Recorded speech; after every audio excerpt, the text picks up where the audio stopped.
very energetic. It is. I like it. Yeah. I like this bonus of roots. That's nice. Oh, yeah. Groovy.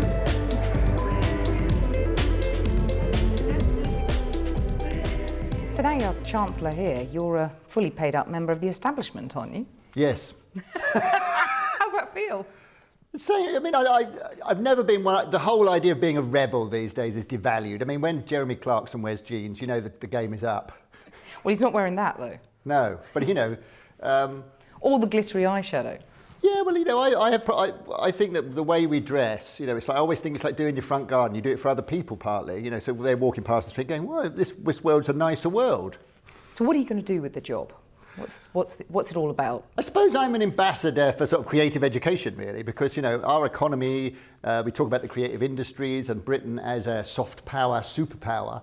And, you know, we are renowned. If we've got an identity abroad, then it is as a creative nation. You know, it's something in our DNA almost. Now, obviously, the Labour leadership frontrunner, Jeremy Corbyn, has said that he'll reverse cuts to the arts. Would you back him for the leadership? Yeah, I probably would, because, you know, I think he's interesting because he's doing something to the whole political debate. I mean, whether he'll win the next election and whether, you know, his policies are feasible is one thing. But at this moment, when they're in opposition for the next 4 or 5 years, I think he's gold. Obviously, in the last few weeks, we've really seen the sort of brutality of the world that we live in, this refugee crisis.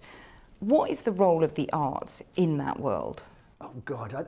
I mean, these people, you know, I think art is pretty low down on their hierarchy of needs at the moment.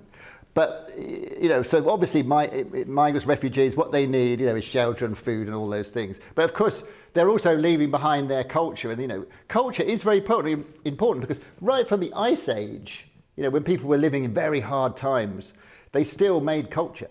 You know, they still set aside time and they still had specialists who did culture.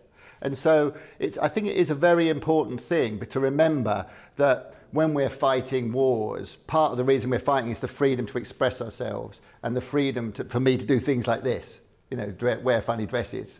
And I think that, you know, otherwise, you know, it's a pretty anemic democracy if we don't understand that it's not just about the sort of the basics of life. You've obviously mused a lot on identity and Britain's identity. I mean, I was thinking of your tapestry comfort blanket. In one sense, that looks very English, doesn't it, with the Queen and talking about cricket on the green and so on. But it was inspired by a story of migration. A friend of mine who walked out of Hungary when the Russians came in with her family in the 50s. She said that her mother always called Britain her security blanket. And I was really touched by that. And she said as they were coming in on the plane to land in Britain, it came over on the tannoy because it was a plane full of migrants or refugees. You are now entering a safe country. Do you think we've lost that comfort blanket status?